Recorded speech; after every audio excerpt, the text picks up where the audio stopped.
किसके लिए है यह किताब?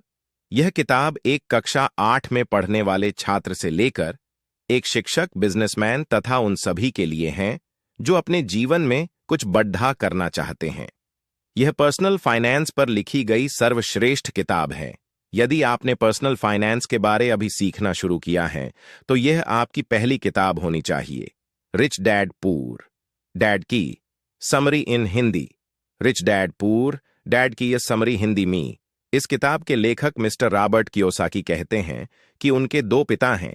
एक अमीर हैं जिन्हें वो रिच डैड कहते हैं और दूसरे गरीब हैं जिन्हें वो पुअर डैड कहते हैं।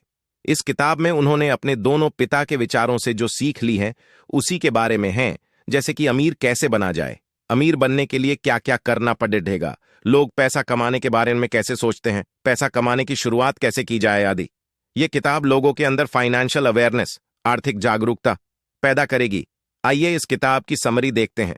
लेखक के एक पिता बहुत ही पढ़े लिखे थे। उन्होंने पीएचडी भी करा था और उनके दूसरे पिता ने अपनी स्कूल की पढ़ाई भी नहीं पूरी करी थी। दोनों ही अपने अपने कैरियर में सफल थे। एक फाइनेंशियल पैसों की समस्या से जूझ रहे थे और दूसरे उनके शहर के सबसे अमीर व्यक्तियों में से एक थे। जब वे पैसे के बारे में बात करते थे तो दोनों के नजरिए भी अलग अलग थे। एक का मानना था कि पैसों के प्रति प्यार ही सभी प्रकार की समस्याओं की जड़ है और दूसरे का मानना था कि पैसों की कमी ही सभी समस्याओं की जड़ है। अब लेखक के बचपन में उनके सामने सबसे बड़ी दुविधा थी, यह थी कि वह किसकी सुने, अपने रिच डैड की या पुअर डैड की, क्योंकि पैसों के बारे में दोनों के नजरिए पूरी तरह से अलग थे। हालांकि लेखक के दोनों पिता ही लेखक की भलाई चाहते थे।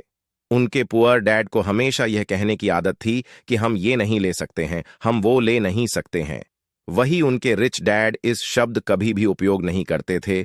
उन्हें इस वाक्य से सख्त नफरत थी, यहां तक कि उन्होंने लेखक को भी इसका इस्तेमाल करने से मना कर दिया था। लेखक के रिच डैड कहते थे कि तुम अपने आप से पूछो कि तुम कैसे उस चीज को ले सकते हो। उनका मानना था कि जब तुम कहते हो कि तुम यह चीज नहीं ले सकते हो तो तुम्हारा दिमाग काम करना बंद कर देता है, और उसके विपरीत जब तुम अपने आप से यह सवाल पूछते हो कि तुम उस चीज को कैसे ले सकते हो तो तुम्हारा दिमाग अपने आप काम पर लग जाता है। उनका यह कहना बिल्कुल नहीं था कि आप सब कुछ खरीदते चलो। उनका यह कहना था कि अपने दिमाग को हमेशा एक्टिव रखो, उसे काम पर लगाओ, जिससे तुम्हारे ब्रेन की एक्सरसाइज होगी और वह दिन ब दिन मजबूत बनता चला जाएगा।